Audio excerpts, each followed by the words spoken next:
Hello students, welcome to our channel law criteria. और आज हम आपको बताएंगे एलएलबी सेकेंड ईयर का पेपर है अंतर्राष्ट्रीय विधि एवं मानवाधिकार, international law and human rights. ये एलएलबी सेकेंड ईयर का पेपर है। उसमें अक्सर यह प्रश्न पूछा जाता है कि मानव अधिकार किसे कहते हैं। मानव अधिकार संरक्षण अधिनियम 1993 के मुख्य प्रावधानों का उल्लेख कीजिए। आज हम आपको बताने वाले हैं कि मानव अधिकार किसे कहते हैं और इस मानव अधिकार संरक्षण अधिनियम 1993 के मुख्य प्रावधानों का आज हम उल्लेख इस प्रश्न में करेंगे। यदि आप चैनल पर नए हैं तो इसे तुरंत सब्सक्राइब कर लीजिएगा ताकि आपको आने वाले सभी वीडियोज़ की नोटिफिकेशन बराबर मिलते रहें। तो बिना देर के शुरू करते हैं। जैसा हम आपको बताएं उस प्रकार आप एग्ज़ाम में करके आएंगे तो आपके अच्छे अंक आपको मिलने की पूरी संभावना रहेगी। हमने पूरी भाषा को एकदम सरल तरीके से आपको बताने का प्रयास किया है। तो बिना देर की शुरुआत करते हैं कि मानवाधिकार किसे कहते हैं। मानवाधिकार वे मूलभूत अधिकार हैं जो प्रत्येक व्यक्ति को केवल एक आधार पर प्राप्त होते हैं कि वह एक मानव है। ये अधिकार व्यक्ति के जीवन, स्वतंत्रता, समानता और गरिमा के लिए आवश्यक माने जाते हैं। मानव अधिकार संरक्षण अधिनियम 1993 की धारा 2(1) की उपधारा डी के अनुसार मानव अधिकार से आशय उन व्यक्तियों से है जो जीवन, स्वतंत्रता और समानता और व्यक्ति की गरिमा से संबंधित हैं, जिन्हें संविधान द्वारा प्रत्याभूत किया गया है या भारत द्वारा स्वीकृत अंतर्राष्ट्रीय अभिसमयों में निहित किया गया है और जो भारत के न्यायालयों द्वारा प्रवर्तनीय है। अब बात कर लेते हैं इसकी विशेषताएं क्या क्या हैं। ये अधिकार मानव गरिमा युक्त जीवन के लिए आवश्यक हैं। यह व्यक्ति के शारीरिक, मानसिक, बौद्धिक विकास हेतु अनिवार्य हैं।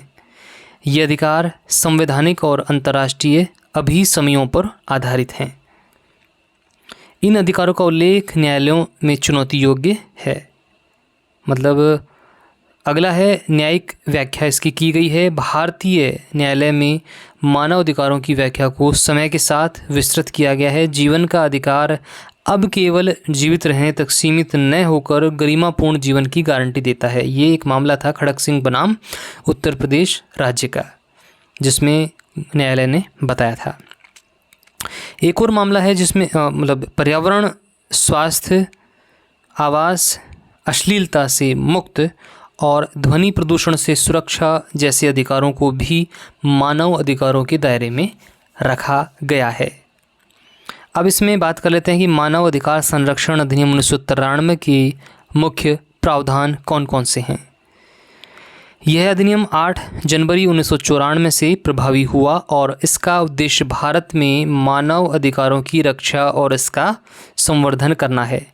इसके उद्देश्य कौन कौन से हैं। मानव अधिकारों का बेहतर संरक्षण, राष्ट्रीय व राज्य मानव अधिकार आयोग की स्थापना, विशेष मानव अधिकार न्यायालयों की स्थापना। राष्ट्रीय मानव अधिकार आयोग, इसका गठन देख लेते हैं। आयोग में एक अध्यक्ष जो कि पूर्व मुख्य न्यायाधीश उच्चतम न्यायालय और अधिकतम 7 सदस्य होते हैं।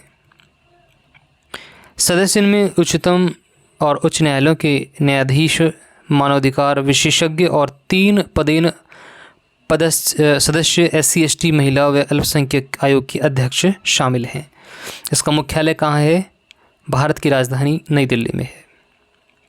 अब इस आयोग के कार्य देख लेते हैं क्या क्या कार्य हैं। धारा 12 के अंतर्गत मानव अधिकार उल्लंघन की शिकायतों की जांच या स्वतः संज्ञान लेना, न्यायालय में मानवाधिकार संबंधी मामलों में हस्तक्षेप करना, जेलों एवं बंदी गृहों का निरीक्षण करना, मानव अधिकारों की सुरक्षा के उपाय सुझाना, आतंकवाद संबंधी मानव अधिकार प्रभावों का अध्ययन करना, अंतर्राष्ट्रीय मानव अधिकार संधियों पर सुझाव देना, अनुसंधान व जनजागरूकता को बढ़ावा देना। इसमें जांच की प्रक्रिया क्या होती है।